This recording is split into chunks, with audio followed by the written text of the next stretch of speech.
बिस्मिल्लाहिर्रहमानिर्रहीम। अस्सलाम वालेकुम। मैं हूं शकील कुरेजा। सबसे पहले आपको मेरी तरफ से नए साल की बहुत बहुत मुबारक हो। मेरी दुआ है कि आपका नया साल आपके लिए भरपूर खुशियां लाए और हर किस्म का दुख, दर्द और तकलीफ़ वो आपसे दूर रहे और वो तमाम ख्वाहिशात जो आप दिल में लिए हुए हैं अल्लाह पाक उनको पूरे करने के असबाब आपके लिए पैदा करे। इन तमाम नेक तमन्नाओं और दुआओं के साथ मैं आगाज़ करूँगा। लेकिन अब चूँकि ये मौका ऐसा है, नए साल में हम दाखिल हो चुके हैं। 2024 को हमने अलविदा कहा, 2025 में हम दाखिल हो गए। 2024 जो है उसकी याद ताज़ा करते हैं कि इसमें क्या कुछ हुआ। आपसे गुजारिशात तो हम करते रहे साल भर, लेकिन आज उसका एक खुलासा जो है वो आपके सामने रख देते हैं। और आज के दिन इमरान खान साहब ने अपना पैगाम भी दिया। इमरान खान साहब के पैगाम से ही मैं बात शुरू करता हूँ। सबसे पहली बात यह है कि ये जो साल गुजरा 2024, उसके 365 दिन इमरान खान साहब जेल में रहे और इन 365 दिनों में उनका नाम और उनकी तस्वीर, उसके ऊपर भी पाबंदी रही कि टीवी के ऊपर उनका नाम नहीं चलेगा और इसके अलावा उनकी जो तकरीर है वो भी नहीं चलेगी। तो इस सब के बावजूद इमरान खान साहब रोज़े अव्वल से और आज 31 दिसंबर तक, जबकि हम रिकॉर्ड कर रहे थे, 31 दिसंबर तक इमरान खान साहब स्क्रीन के ऊपर छाए रहे। आज उन्होंने कौम के नाम अपना पैगाम भी दिया। उनका पैगाम यह है कि कौम को साल नौ मुबारक हो और यकीन कामिल है कि साल 2025 हकीकी आज़ादी का साल होगा। तो इमरान खान साहब की जो न्यू ईयर रेजोल्यूशन है, यानी कि जो अहद उन्होंने किया और जो वो तवक्को कर रहे हैं, वो यही है कि हकीकी आज़ादी का साल साबित होगा 2025। तो ये इमरान खान साहब का पैगाम भी है और उनकी ख्वाहिश भी है और गालिबन उनकी न्यू ईयर रेजोल्यूशन भी है। और इसके साथ ही उन्होंने इसमें और बहुत सारी बातें कर दी। 8 फरवरी का उन्होंने हवाला दिया कि किस तरीके से कौम उनके साथ खड़ी हुई बावजूद तमाम तर जबर और तशद्दुद के। और इसके अलावा इस्तकामत, हिम्मत इसका इस्तारा बन गई। पाकिस्तान तहरीक इंसाफ की जो कारकुनान है, ये उनकी पार्टी है। रजीम चेंज ऑपरेशन का जिक्र किया, मुल्क की मईशत का जिक्र किया और बिल आखिर उन्होंने आके ये कहा फतह इंशाअल्लाह जमहूर की होगी और बहुत जल्द होगी। ये तो इमरान खान साहब का आज का पैगाम था जो हमने आपके सामने रख दिया। आज 31 दिसंबर है और आज के दिन भी पाकिस्तान तहरीक इंसाफ के लिए यानी कि मुश्किलात वाली खबर आई और वो खबर थी गिलगित बल्तिस्तान से। साबिक वज़ीर आला गिलगित बल्तिस्तान खालिद खुर्शीद साहब, उनको आज इंसदादी दहशतगर्दी अदालत ने 34 साल कैद की सज़ा सुना दी है। इस वक्त वो मफरूर हैं और पुलिस को हुक्म जारी किया गया है कि उनको गिरफ्तार करके उनकी सज़ा का अमल जो है उसका बाकायदा आगाज़ किया जाए। वजह क्या बनी? वजह थी उनकी वो तकरीरें कुछ ऐसी थीं जिसमें इदारों के ऊपर उन्होंने इश्तिहाल अंगेज़ी की और लोगों को उकसाने की कोशिश की। वो मुकदमा उनके ऊपर इंसदादी दहशतगर्दी अदालत में चला जिसमें वो पेश नहीं हुए, बावजूद बार बार बुलाने के। बिल आखिर आज 31 दिसंबर को उनके खिलाफ ये फैसला आ गया और वो भी पाकिस्तान तहरीक इंसाफ के ही रहनुमा हैं। तो 31 दिसंबर तक पाकिस्तान तहरीक इंसाफ के लिए जो है मुश्किलात जारी रही, जिसका आज भी इजहार हमारे सामने है। अब अगर तरतीब से बात शुरू कर ली जाए, जनवरी 2024 सबसे पहले जो बड़ी खबर बनी पाकिस्तान तहरीक इंसाफ के हवाले से वो ये थी कि उनका बल्ले का निशान जो था उससे उनको महरूम कर दिया गया सुप्रीम कोर्ट के फैसले के तनाजुर में। इंट्रा पार्टी इंतखाबात नहीं हुए थे, जो हुए थे उनको इलेक्शन कमीशन ने कबूल नहीं किया और उसके बाद वो मामला सुप्रीम कोर्ट पहुंचा और सुप्रीम कोर्ट ने पाकिस्तान तहरीक इंसाफ को बल्ले के निशान से महरूम कर दिया। इलेक्शन कुछ ही दिन यानी बाद होना था, यानी कि 8 फरवरी को इंतखाबात होते हैं और जनवरी के गालिबन पहली दहाई में ही या गालिबन 12 जनवरी थी, उसमें ये फैसला आ जाता है कि पाकिस्तान तहरीक इंसाफ को बल्ले का निशान नहीं मिला। उसके बाद पाकिस्तान तहरीक इंसाफ हो या पॉलिटिकल कमेंटेटर्स हों या कोई भी, उनको ये लगने लगा कि पाकिस्तान तहरीक इंसाफ इस इंतखाबात में बहुत बुरी तरह मार खाएगी क्योंकि उनका बल्ले का निशान जा चुका है। और अकल भी यही कहती थी कि उनका बल्ले का निशान चला गया है, उनको कितने ही निशानात दे दिए जाएंगे तो उसके बाद उनके लिए स्पेस जो होगा या वोटर के लिए उनको शनाख्त करना वो बड़ा मुश्किल होगा। बहरहाल ये बहुत बड़ा सेटबैक था पाकिस्तान तहरीक इंसाफ के लिए रवां, यानी कि 2024 के पहले ही महीने में, जनवरी में। अब आ जाते हैं जनवरी के बाद फरवरी के अंदर जो इमरान खान साहब हैं, फरवरी नहीं बल्कि उनका मामला शुरू हो जाता था जनवरी से ही। इमरान खान साहब को इलेक्शन से पहले 3 दिन के अंदर 3 सजाएं सुना दी गई। गालिबन एक हफ्ते के अंदर उनको 3 सजाएं सुनाई गई। इलेक्शन से बिल्कुल करीब आकर 30 जनवरी को इमरान खान और शाह महमूद कुरैशी को साइफर केस में 10 साल कैद की सजा सुना दी गई, जो इस वक्त बरकरार नहीं है। हाई कोर्ट ने उस फैसले को उड़ा दिया। उसके बाद अगले ही दिन 31 जनवरी को तोशा खाना केस में इमरान खान और बुशरा बीबी को 14 साल सजा सुना दी गई। ये दूसरा केस था, वो भी इस वक्त बरकरार नहीं है, उसको भी हाई कोर्ट ने उड़ा दिया। उसके बाद तीसरा जो मुकदमा था इमरान खान साहब के खिलाफ और बुशरा बीबी के खिलाफ, वो था इद्दत के दौरान निकाह का केस। उसमें भी उनको 7 साल कैद की सजा सुनाई गई। अब अगर इफेक्टिवली इनको देखा जाए, 14 और 10, 24 और 7, 21 साल की सजा इमरान खान साहब को सुना दी गई थी इलेक्शन से महज एक हफ्ता पहले।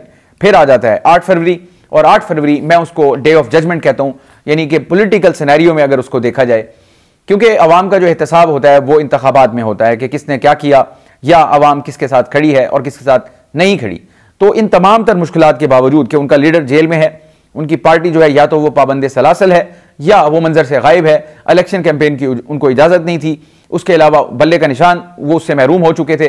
तो पार्टी का जो स्ट्रक्चर था वो बिल्कुल तबाह हो चुका था, ख़त्म था, कोई मुहिम नहीं थी, कोई निशान नहीं था, कोई लीडर नहीं था। लीडरलेस, निशानलेस और इन चीज़ों के बगैर और कैंपेन लेस ये वो पार्टी थी जो इंतखाबात में गई। तो अब तवक्को करें उनसे, उनका क्या रिजल्ट होगा, उनका क्या नतीजा होगा।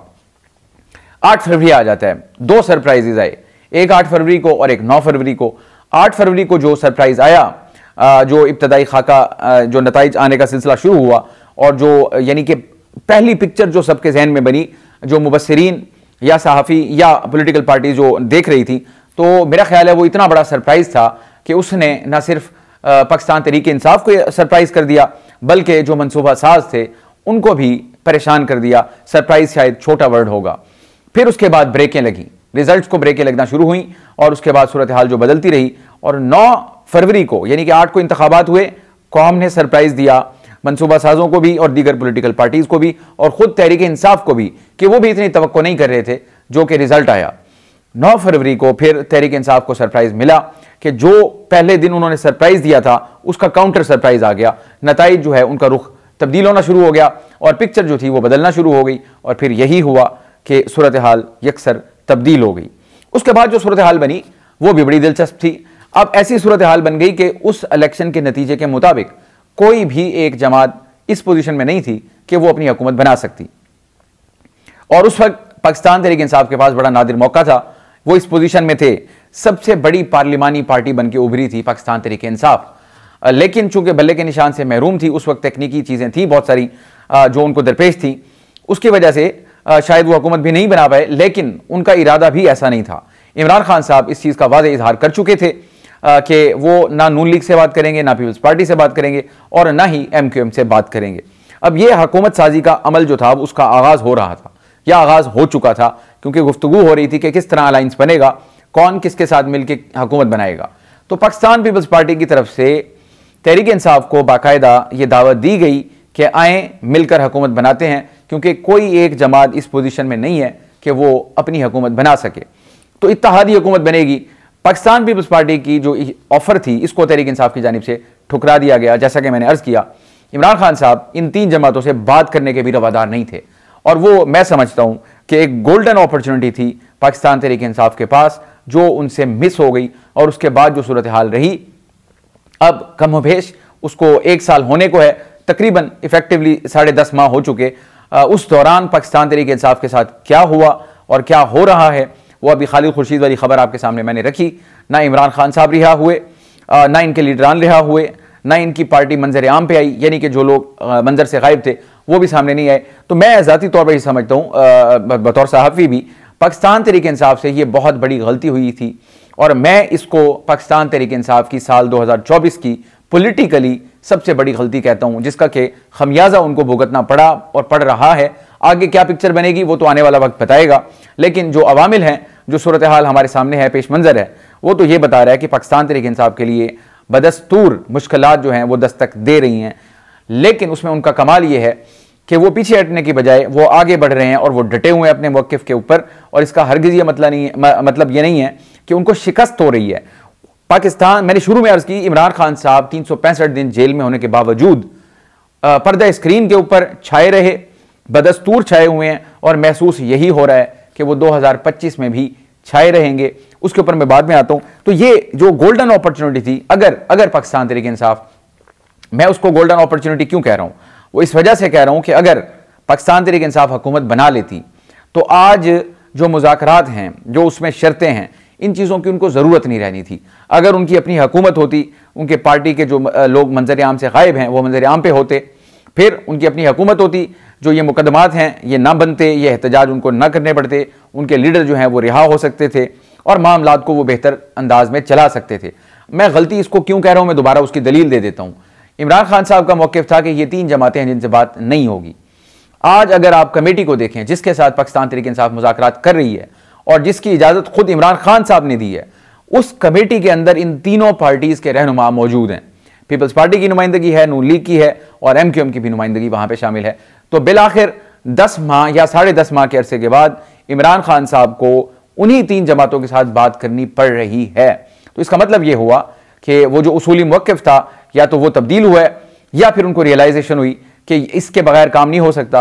तो फिर इसका मतलब डेफिनेटली यही होगा कि हुकूमत न बनाने का जो फैसला था वो उनसे एक गलती सरजद हुई, जिसकी कि उनको जिसकी पादाश में आज पाकिस्तान तहरीक इंसाफ बदस्तूर बड़ी शदीद मुश्किलात का शिकार है।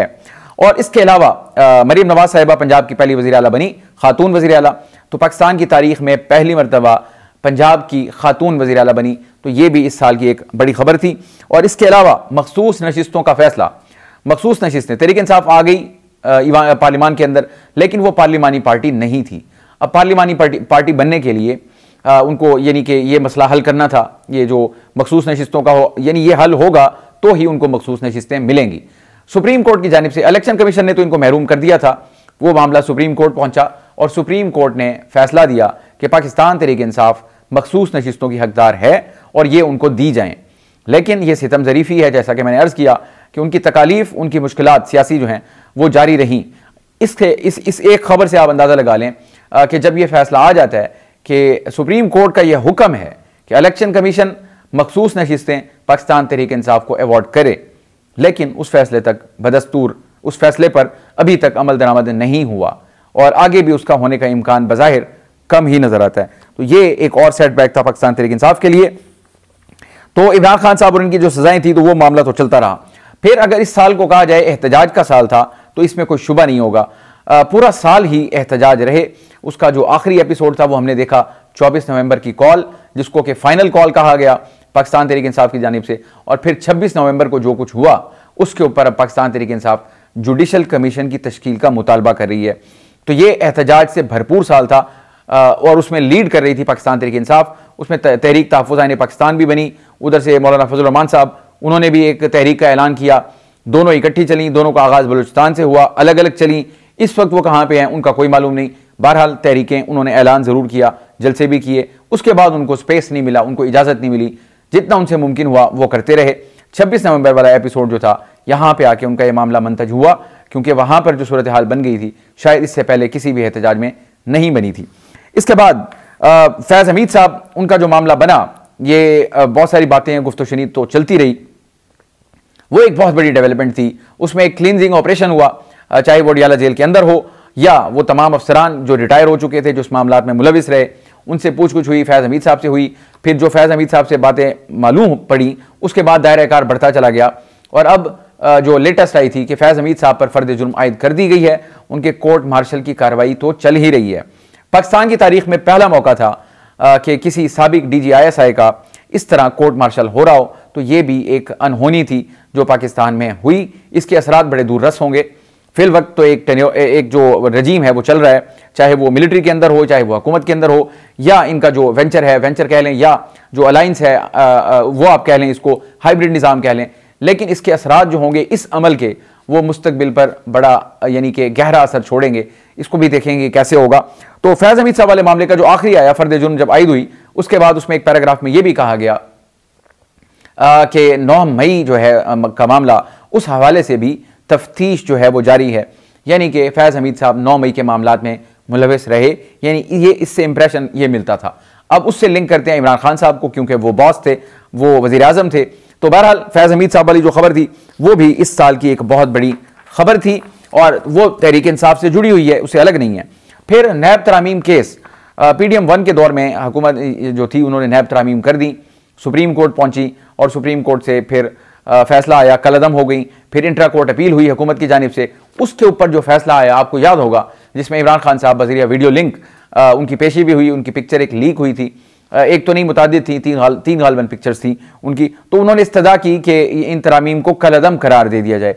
इमरान खान साहब चाहते थे ये तरामीम जो की गई ये इन हुकूमतों ने अपने आप को फ़ायदा देने के लिए की, ताकि इनके केसेस ख़त्म हो जाएं और लूटा हुआ माल बच जाए। तो इसलिए मैं चाहता हूं, इमरान खान साहब का इस्तदलाल था कि ये तरामीम कलअदम करार दे दी जानी चाहिए, चाहे मुझे इससे नुकसान ही क्यों ना पहुंचता हो। बहरहाल सुप्रीम कोर्ट का जब फैसला आया तो जो हुकूमती इस्तदा थी उसको कबूल कर लिया गया। इसका मतलब यह हुआ कि नैब तरामीम जो कि PDM-1 हुकूमत ने की थी, जिसको कि इमरान खान साहब ने चैलेंज किया था, वो बरकरार रही। इमरान खान साहब ये मुकदमा हारे और हुकूमत ये मुकदमा जीत गई और नैब तरामीम बरकरार रहीं। इस तरह पाकिस्तान तहरीक इंसाफ के अगर लेंस से देखा जाए तो ये मौजूदा हुकूमत जो थी वो अपने आप को फ़ायदा देने में कामयाब हो गई बज़रिया पार्लिमान।